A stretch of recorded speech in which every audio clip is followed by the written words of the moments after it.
Afternoon లంచ్లోకి నేనైతే వంతరం చేపలు curry prepare చేస్తున్నానండి. చూసారా, వంతరం చేపలు అయితే చాలా ఫ్రెష్గా ఉన్నాయండి. మా వారు అయితే ఇప్పుడే తీసుకుని అయితే వచ్చారండి. మరి ఈ వంతరం చేపలతో చేపలు ఇగురు చేద్దాం అనుకుంటున్నానండి. మరి టేస్ట్ అయితే చాలా అంటే చాలా బాగుంటుందండి. మరి చేపలు కర్రీ ఇగురు ఎలా ప్రిపేర్ చేయాలో. Hi everyone, welcome to my channel. ఈరోజు ఆఫ్టర్నూన్ లంచ్లోకి నేనైతే వంతరం చేప ముక్కలు కర్రీ ప్రిపేర్ చేస్తున్నానండి. వంజరం చేపలతో ఎగురు చేస్తే చాలా అంటే చాలా బాగుంటుందండి. మరి నేనైతే ఈరోజు అదే చేద్దాం అనుకుంటున్నానండి. మరి మా వారైతే ఉదయాన్నే అయితే ఈ చేపలు అయితే తీసుకొని వచ్చారండి. వంజరం చేపలు కర్రీ అయితే చాలా టేస్టీగా చాలా బాగుంటుందండి. మరి ఎలా చేయాలో చూసేద్దామా. నీట్గా వాష్ చేసి పెట్టుకున్న చేప ముక్కలు ఇలా ఒక ప్లేట్లో వేసుకోవాలండి. ఇప్పుడు ఈ చేప ముక్కలకి సాల్టు, తర్వాత కారం, తర్వాత ఏమొచ్చి ఆయిల్ కూడా వేసుకోవాలండి. తర్వాత ఏమొచ్చి మసాలా పౌడర్ కూడా వేసుకోవాలండి. ఈ ఇంగ్రీడియంట్స్ అంతా వేసుకున్న తర్వాత బాగా మ్యారినేట్ చేసుకొని అయితే ఒక 1 అవర్ అయితే పక్కన ఉంచుకోవాలండి. మ్యారినేట్ చేసుకొని పక్కన ఉంచుకుంటే మనకి చేపల కర్రీ చాలా అంటే చాలా టేస్టీగా చాలా బాగుంటుందండి. ఇలాగా చేప ముక్కలు, అల్లం వెల్లుల్లి పేస్ట్, మసాలా పౌడర్ ఇవన్నీ పట్టించేసాం కదండి. ఇప్పుడు కొంచెము అల్లం వెల్లుల్లి పేస్ట్ కూడా వేసుకోవాలండి. ఈ ఇంగ్రీడియంట్స్ అంతా వేసుకొని అయితే ఇలా బాగా పట్టించాలండి. మనము సాల్టు, కారం, మసాలా పౌడర్, ఆయిల్, తర్వాత అల్లం వెల్లుల్లి పేస్ట్ ఇవన్నీ వేసుకున్నాం కదండి. ఇప్పుడు బాగా మ్యారినేట్ చేసుకొని ఒక 1 అవర్ ఉంచుకున్న తర్వాత మనం కర్రీ చేసుకుంటే చాలా అంటే చాలా టేస్టీగా చాలా బాగుంటుందండి. వంజరం చేపల కర్రీ నిజంగా చాలానే బాగుంటుందండి. మనం ఇలా చేసుకుంటే ఇంకా టేస్టీగా చాలా బాగుంటుందండి. స్టవ్ పైన ఒక బాణీ పెట్టుకోవాలండి. బాణీ హీటెక్కిన తర్వాత కర్రీ సరిపడా ఆయిల్ వేసుకోవాలండి. ఆయిల్ హీటెక్కిన తర్వాత కటింగ్ చేసి పెట్టుకున్న ఆనియన్స్, పచ్చిమిర్చి వేసుకోవాలండి. కటింగ్ చేసి పెట్టుకున్న ఆనియన్స్, పచ్చిమిర్చి వేసుకున్నాం కదా. ఇప్పుడు కొంచెం కరివేపాకు కూడా వేసుకోవాలండి. ఇప్పుడు కర్రీకి సరిపడా సాల్ట్ కూడా వేసేసుకోవాలండి. సాల్ట్ మనం మ్యారినేట్ చేసేటప్పుడు చేపల్లో వేసుకున్నాం కదా, ఇప్పుడు కొంచెం తక్కువగా వేసుకుంటే సరిపోతుందండి.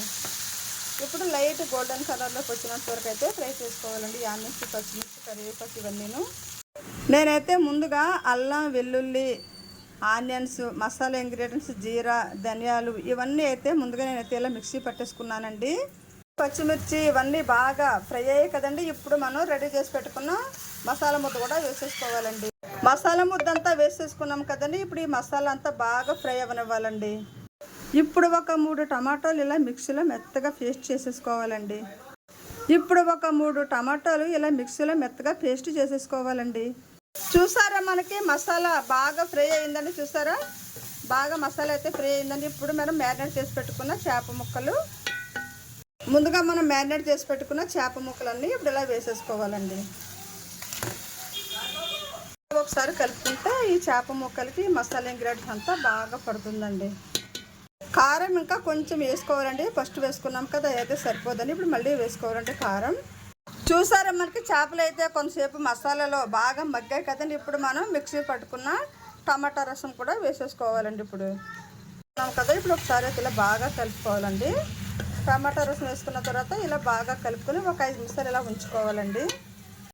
చూసారా, టమాటా రసం అది వేసేసుకున్నాం కదా. ఇప్పుడు కొంచెం చింతపండు వేసుకోవాలండి.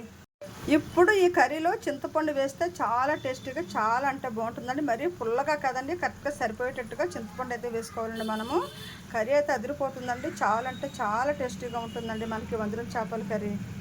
ఇప్పుడు కొంచెము ఇలా చింతపండు నానబెట్టుకొని రసం తీసుకొని అయితే చింతపండు వేసుకోవాలండి. చూసారా, ఇప్పుడు ఇలా చింతపండు రసం వేసుకోవాలండి. చింతపండు రసం వేసుకున్న తర్వాత ఒకసారి ఇలా బాగా కలుపుకోవాలండి. మరీ ఎక్కువగా కలిపేయకూడదండి, చేపలన్నీ విడిపోతాయి. ఇవంతా ఫాస్ట్గా ఏమి విడవలండి. ముక్కలు అయితే చాలా గట్టిగా చాలా బాగున్నాయి వంజరం చేప ముక్కలు. వేరే చేపలు అయితే విరిగిపోతాయి కానీ ఇవైతే అసలు విరగవండి. ఇలా చింతపండు వేసుకున్న తర్వాత ఒకసారి కలుపుకొని స్టవ్ లో ఫ్లేమ్లో పెట్టుకొని అయితే ఉడికించుకోవాలండి. చూసారా, చింతపండు రసం కూడా వేసేసాను కదండి. ఇప్పుడు ఒకసారి ఇలా బాగా కలుపుకోవాలండి. బాగా కలుపుకున్న తర్వాత స్టవ్ లో ఫ్లేమ్లో పెట్టుకొని అయితే ఉడికించుకోవాలండి. కర్రీ అయితే చాలా పర్ఫెక్ట్గా ఉడికిపోతుందండి. టేస్ట్ అయితే చాలా అంటే చాలా బాగుంటుందండి. ట్రై చేయండి. మరి ఎక్కువగా కలిపేయకూడదండి, కలిపేస్తే విరిగిపోతాయి. కొంచెం ఇలాగా స్లోగా కలుపుకోవాలండి చేపలు అయితేను. చూసారా, మనకి అదిరిపోయే టేస్ట్తో సింపుల్ ప్రాసెస్తో వంజరం చేప ముక్కల కర్రీ అయితే రెడీ అయిందండి.